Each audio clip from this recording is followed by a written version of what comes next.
what's really going on? That's the question people ask me all the time because of my historical arch conspiracy theorist background. What's going on? What's the big picture? What connects it all? What connects the COVID and the war and all that? Who's doing this and what's really going on? Big picture. Not, hey, they're all in it. But like, what's actually going on? And hopefully you're going to get the answer here now, because this rise and imminent fall of Boris Johnson is a terrific opportunity to see what's really going on. And I've been onto that since 2016. This guy Boris Johnson is quite an interesting dude.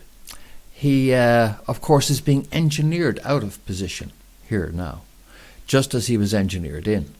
And the scandals which have dogged him around his partying while the COVID was going on have been very damaging, but part of a process of ditching him and getting him to carry the can. British Prime Ministers are deposed in two phases. Phase 1, the knife in the back. Phase 2, the knife in the front.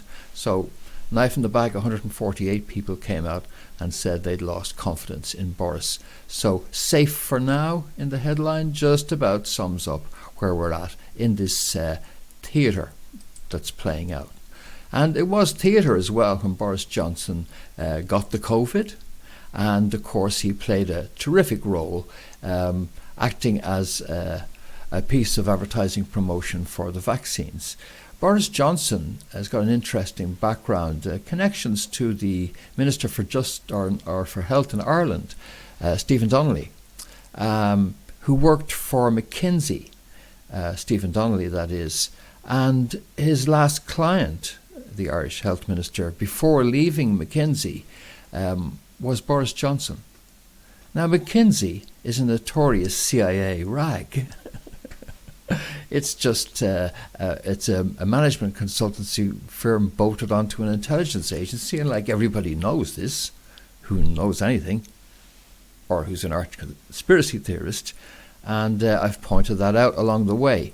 And another connection back to McKinsey is that Ellen Shednars, who's the chairwoman of EcoHealth Alliance, who was conducting the research in Wuhan, well, she was the chairwoman of that. She formerly worked for McKinsey as well for many years. And as I say, McKinsey is CIA. So no wonder I was posting stuff back some time ago about the background of Boris Johnson. And we're going to go into that now, just to give you some idea of what's really been going on. Because I'm 20 years at this, and so I tend to know what's really going on, and sometimes ahead of it actually going on, including right here, where we're going back to the 13th of April 2016, 4 years before Britain left the European Union, where I was posting, note the prolonged anti-EU campaign by Nigel Farage as an NWO tool. Note the pre-positioning of Boris Johnson into the high-profile role of London Mayor. The City of London's man, I wrote. So now the question is, why? Well, I explained for decades the New World Order's European Union game plan has been to control the EU by using political stooges to head up European governments and by joining the EU to control it, while retaining sterling and not joining the euro. So yeah, they wanted to get in there without cutting their option off to get back out.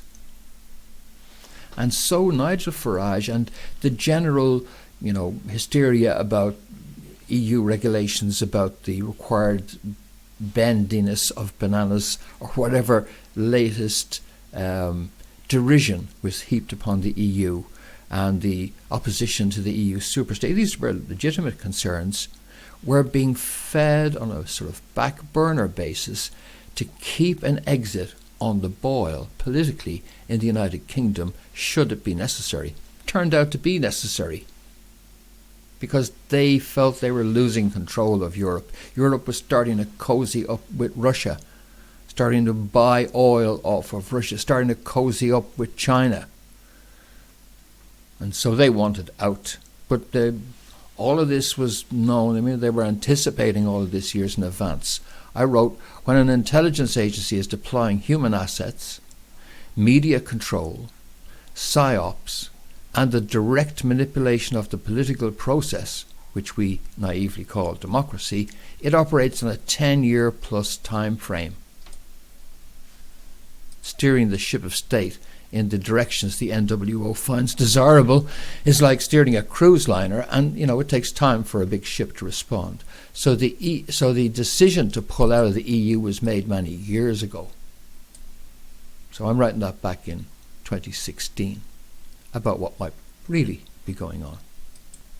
Well, we just found out that these people here were part of an intelligence operation which was involved with Boris, with Brexit, and which went right into the heart of the British intelligence establishment in the form of Sir Richard Dearlove, former head of MI6. And you no longer have to take my word for it, because we've got the proof. We've got their emails in the last couple of weeks, published in the Grey Zone. Operation Surprise. Leaked emails expose secret intelligence coup to install Boris Johnson. Indeed, we've now got all the evidence on that. It's real, and we'll get into it in a moment. But what were they up to? What is the game here? Well, let me just say 31st of January 2020, and now I'll back that up for you.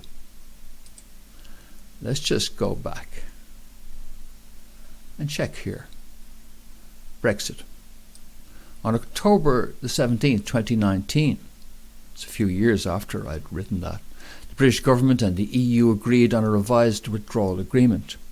Parliament forced the government to ask for a third Brexit delay. An early general election was held on the 12th of December 2019. The Conservatives won a large majority, with Johnson declaring that the UK would leave the EU in early 2020. And the UK-EU withdrawal came into force on the 31st of January 2020.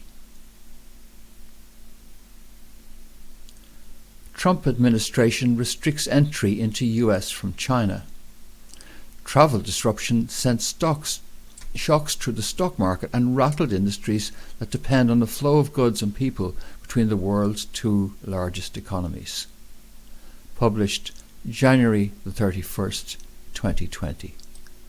The same day that the UK exited the EU was the day the Trump administration blocked incoming flights from China. What did they know?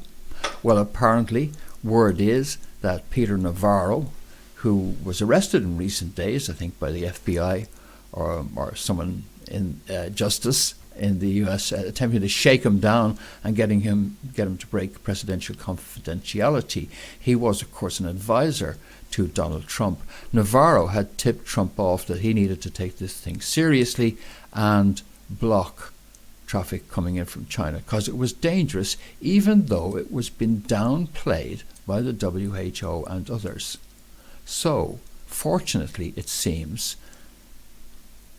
the US was saved from some of the worst effects of COVID by that early action, which took place the very same day. And so this might confirm my hypothesis from back in 2016 then, might it not?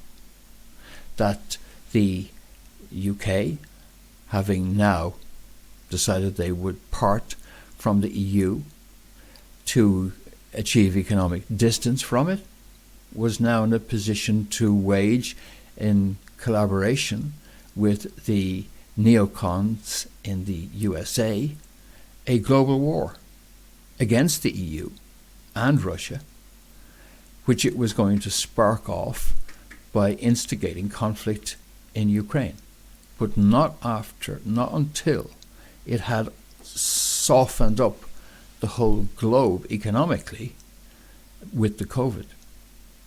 So no sooner is the United Kingdom out of the EU than suddenly the EU finds itself a target of operations designed to weaken it economically, and they're only the start, because Ukraine is to follow. That's the sequence of operations which these people were playing games with. That's what they were up to. And we just go through who some of them are. This is the kingpin, and he's not just doing this off his own bat. This is Sir Richard Dearlove, and if you've got Sir in front of your name, you have played some valuable service to the Crown and to the City of London, the city which picked Boris Johnson as its mayor. I don't mean the people, I mean the establishment behind the scenes. Who else here? Well, this here is not Robert Toombs, Gwydion Prince, who is an ex-NATO guy and a NATO advisor, and someone who has this lady here at the end of a string and passing information to him. She's deep within the civil service in the United Kingdom. In fact, she's reviewing the documents which are being used to negotiate the exit of the United Kingdom from the EU as part of her role in the civil service. And she is passing information to him. He's passing information to him. And this other guy here, Robert Toombs, who's a Cambridge University professor. This is quite some outfit.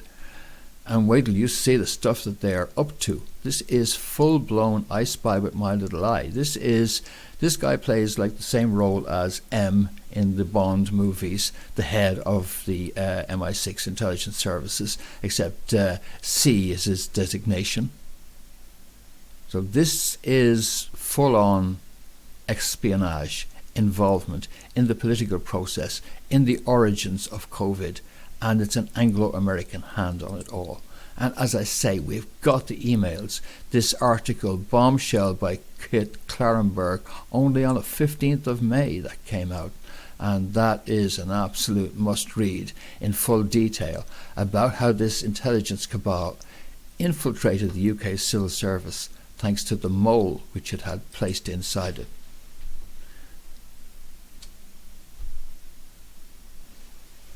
Leaked emails reveal possibly criminal plot by pro-Leave elites to sabotage Theresa May's Brexit deal, infiltrate the government, spy on campaign groups and replace May with Boris Johnson. These guys were full on. Part of the plan was to try and infiltrate by constructing a fake Democratic Party front run by CIA veterans to infiltrate the pro-Remain groups and figure out what they were up to. And, of course, remove Boris Johnson. The emails demonstrate that a group of operatives linked to the intelligence service and wealthy, reclusive pro-Brexit financiers spied on campaign groups and targeted high-profile Remainers with reputational destruction. Among their key objectives was to strengthen the security relationship between London and Washington, thus supplanting EU authority with more substantial US oversight. That's absolutely key to what these people were messing around with inside of the Brexit negotiations and what their objectives were. They wanted to break the security relationship between the United Kingdom and the EU and ensure that the primary relationship here was going to be US-UK. Well, wouldn't it be? Because this is the cabal. This is the deep state. This is the London end of the deep state which is pulling these off. And this is not a populist, anti-establishment thing at all. It's a political manoeuvre to get the UK out of the EU because US and UK are going to roll the dice one last time. And we're going to get COVID and Ukraine. First COVID, then Ukraine. So now you're looking into the heart of all this. Let's just check out some more. Now, Dearlove, of course, his tenure from 1999 through 2004 was typified by controversy because he was the guy who advocated the weapons of mass destruction agenda and pressed that agenda ahead. Dearlove was eventually singled out for censure, and so he's part of the Tony Blair NWO cabal. So they wanted to leave on clean WTO terms and, if necessary, remove this Prime Minister and replace with one fit for purpose.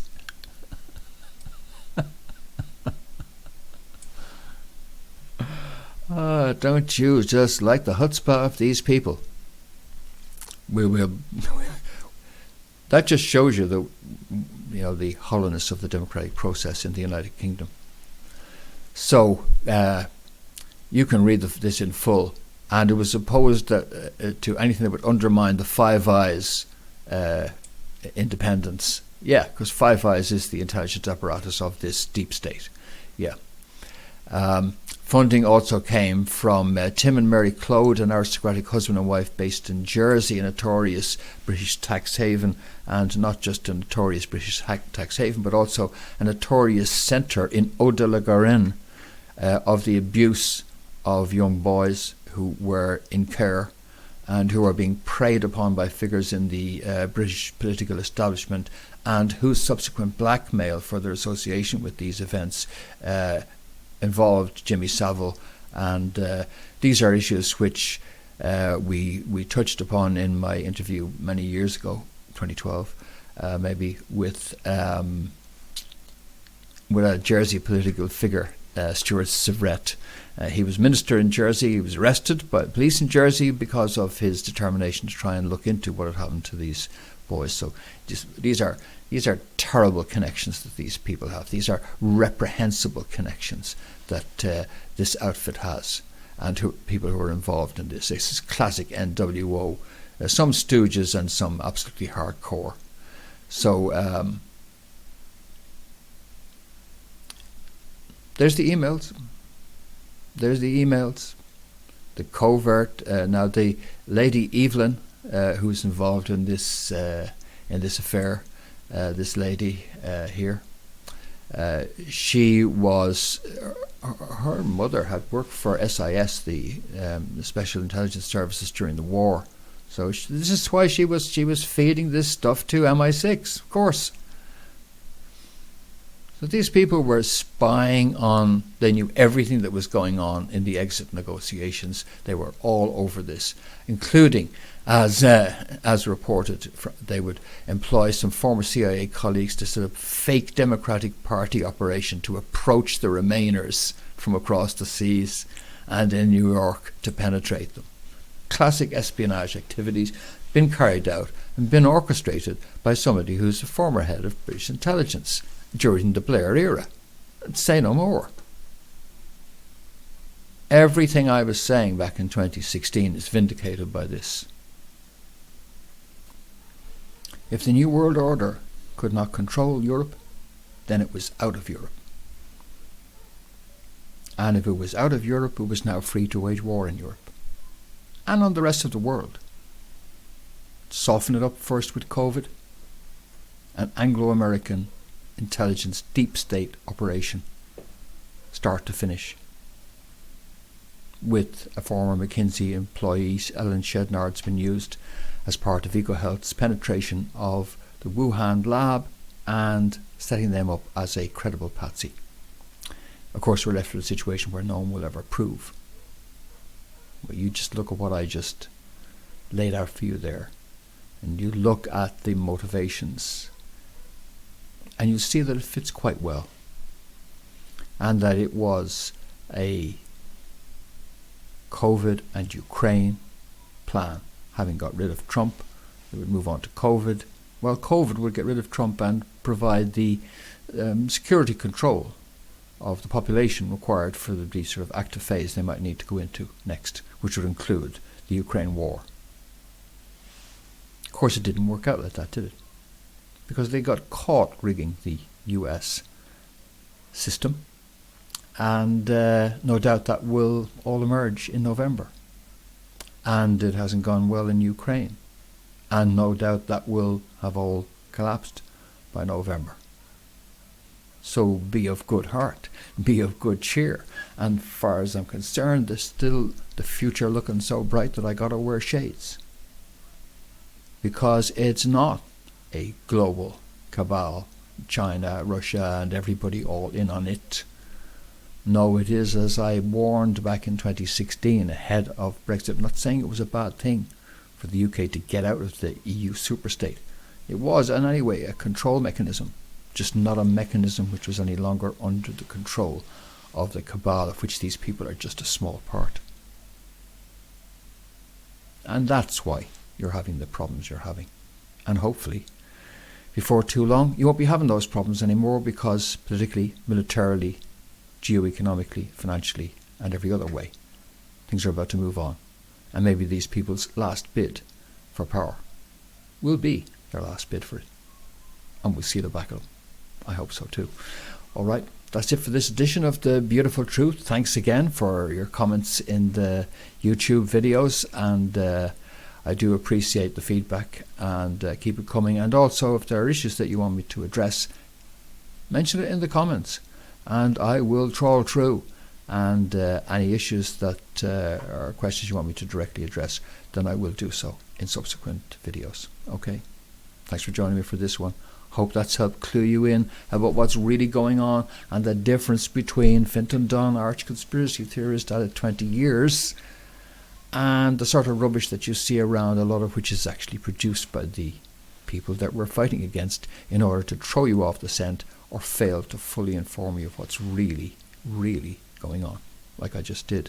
31st of January 2020. Psst, pass it on. Subscribe. You might even like, because it does help. Thanks for joining me. I'll be back soon. See you then. Bye.